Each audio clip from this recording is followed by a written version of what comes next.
and welcome to Who's in the Ami, the show where we drive around town, meet some interesting people, and we have a chat. Today, joining me in the passenger seat is none other than sports presenter, brilliant broadcaster, and all-round talent used to speaking to Max Verstappen, Lando Norris and Lewis Hamilton. Today, she's stuck with me. Ladies and gentlemen, it's Laura Winter. Hello! Hello, Hi, Nick. Laura. What do you think? This is the craziest car. I've never seen one in person before. It is so, so cool. Thank you so much for having me along for this. It's great fun. We're going to go and have a drive. Let's go. How do I get in? Good question. Like that. Oh, wow. And it's cosy. That is cute. It's snug and cosy. I love it. And what better place to go for a drive than your hometown of Cheltenham? Exactly. And what a day for it as well. We arranged the weather. There you go. Let's do it. Oh, this is so fun. So Laura, here we go. This is so cool, isn't it? Yeah, I mean, it's small, compact, cosy, whatever you want to call it. Everyone's staring as well. I think it definitely turns heads. It turns every head. I mean, yeah. Well, I've driven loads, and I don't think I've ever had a car which has had as much attention as this. I don't know if it's for the good reasons or not, but... we'll just say yes, it is. Yeah, there you go. Yeah. So, you're currently travelling the world. I am. Living probably what most people would describe as their best life on the Formula One world. Yes. But for those of you who don't know you, what is it you do? So I am a sports broadcaster. I've worked presenting and in sport for, 10, 15 years now. Recently transitioned over into motorsport, which of course is also part of your world as well. So in 2019 started working more in motorsport and less so in other sports like tennis and rugby and cycling. I worked in rallycross initially, and then rallycross put me in touch with the world of Formula One and said, you know, they're looking for someone. And that kind of opened the path for me really to becoming the lead presenter for F1TV, which is Formula One's very own channel. So we have a brilliant team who go to every race all over the world and bring you guys all the action, reaction, build up, and yeah, I'm living the dream basically. And I'll bet you are. I mean, where did that all start? Because obviously you're local, we're in Cheltenham Yes. now. Where did it all start for you? So I was a really keen swimmer as a kid. I swam competitively for 12 years and just always loved sport, lived and breathed it. Every summer sport was on, you know, rugby was always on through the winter. I just loved sport. Yeah, I know. Hang on. Loved sport, lived and breathed it, and then eventually as I got older thought I could talk about sport. I really want to talk about sport as well for a living. Never saw, you know, my gender as a barrier to doing that either, and people often talk about being a woman in a male dominated space, and I just never saw things like that. I just knew that I loved sport and wanted to be a part of it. And so I guess my career is a way of combining a love of sport, a love of performance and drama and talking, and then also the written and I guess language elements of it as well. Yeah, no, it's good. I mean, you can feel the bumps. You can feel everything in this thing, can't you? Yeah, so I'll try and take it easy. But talking about women in motorsport, how do you find that? Because I remember growing up as a kid watching motorsport. Even when I was racing, there were a few, but I feel now that it's become much more open, especially in terms of broadcasting, presenting. Completely. You see a lot more. Do you find that? Yeah, completely. There are just women all over the paddock doing absolutely amazing things, and there are definitely those women who are still in the paddock or who've been and gone who paved the way for us. They were the real trailblazers who I guess would have come up against much tougher challenges in terms of their own presence in being in the paddock and being taken seriously, and they've paved the way for us to now thrive, and it's fabulous. Honestly, I don't think about it in my job, which I think is the best reflection of it I can give, that I just get on and do my job, and I know that I'm there because the company I work for think I'm the best person for that job, and I think that's you know, to be there on merit and to love what I do, it makes the whole thing much easier. How many Grand Prix have you done? Oh, I do top them up on my phone, and I think by the end of this season I'll be in the 80s. So nearly 100. Okay, great. Yeah, nearly 100. And have you got a favourite Grand Prix that you go to year on year? It always it changes based on really silly things like proximity from hotel to track, and can we walk over, and is it good weather, and is it good food. And I think for example Abu Dhabi at the end of the season, it's like a warm hug. I really enjoy that one. But if you're talking about a Grand Prix for the pinnacle of motorsport, you cannot beat Monaco. Yeah, I love Monaco. They say the jewel in the crown, don't they? It's absolutely true. It's just You have to see it to believe it. It's stunning. Yeah, I totally agree. And this, funnily enough, this little Citroen Ami, the first place I ever saw one, was on the streets of Monaco. But it would fit well in Monaco. Those tiny streets that they somehow hurl Formula One cars around. Yeah. And a better road surface than Cheltenham as well. Yeah. In terms of, obviously, travel, time, how busy your schedule is, I mean, I look at the Formula One schedule now. How many Grand Prix are there? 24. And then you include testing, so that's maybe a week in Bahrain before the start of the season. And then this year we had F175 as well, so that was kind of a week of rehearsals, ready for a massive live launch show at the O2 in London.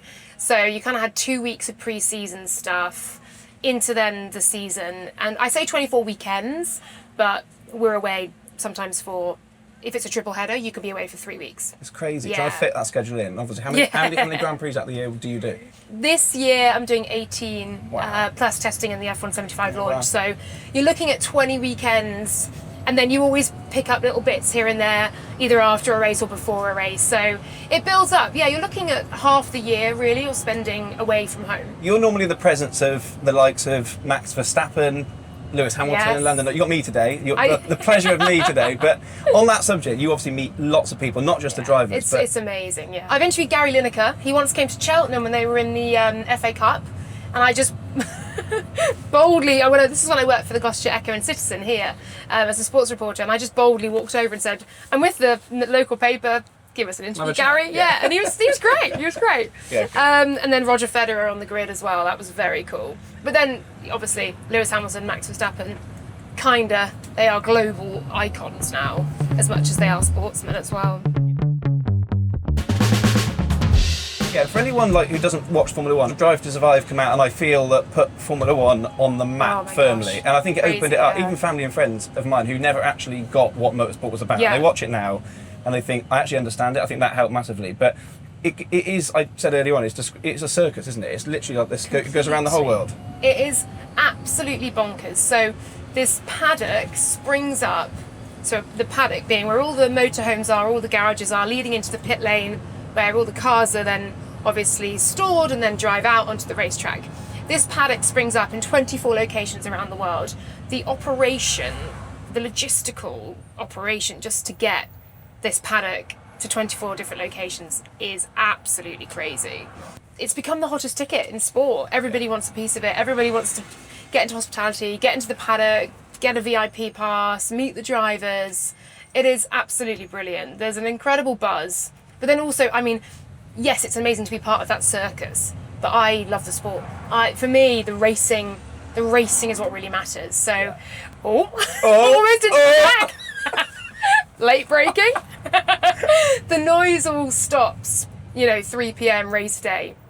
And that's when, visors down, and you can just focus on, right, who's going to win this thing? What does it mean? Yeah, and then what matters? Coming off the back of a Formula One weekend, I can only imagine it's like the adrenaline. You get home and it's like, and you sit there. But what do you do when you get home? And obviously you've got limited time, I guess, that you have off. But what do you do at home when you chill out? Honestly, go into full goblin mode. So at work, I'll be, the fake eyelashes and the hair's done and the makeup and everything. And then at home, I'll just be a scruff, be in leggings and a jumper and dog walks and just spending time with friends, pub gardens, pubs in the winter.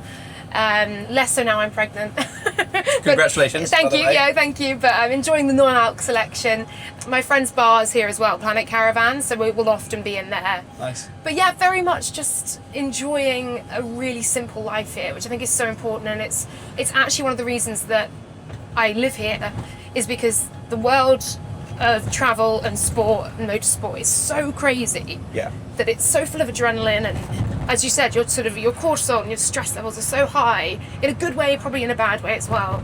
And so when I come home, I just want that peace and that stillness. So I love walking around. We're in Pittville now. I love walking around this park, love walking up around Montpellier where we started out. It's just such a lovely, peaceful, calming place to live, and it's very easy. Everything's within walking distance. Everything's right where you need it. So on the subject of Cheltenham then, so where's your go-to? If you're going to go out for a nice restaurant in the middle of Cheltenham, where'd you go? I absolutely love Kibbu. Kibbu, Yeah, good choice. Kibbu is unbelievable. If we're trying to sort of impress in-laws are visiting.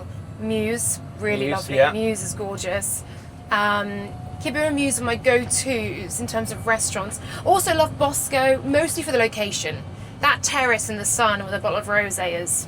It's the one. Yeah, it's so good. Yeah, good. And then Planet Caravan, as I mentioned, yeah, if you want kind of like that quick food, really good cocktails, loads of different beers, that's your place to go. That's the place to go. Yeah. What about if you're going to go for a coffee? Where in town? For coffee, so I love Society Cafe. I think it's a really lovely one. Scandinavian Coffee Pod, more so probably for a takeaway, but that's really good coffee.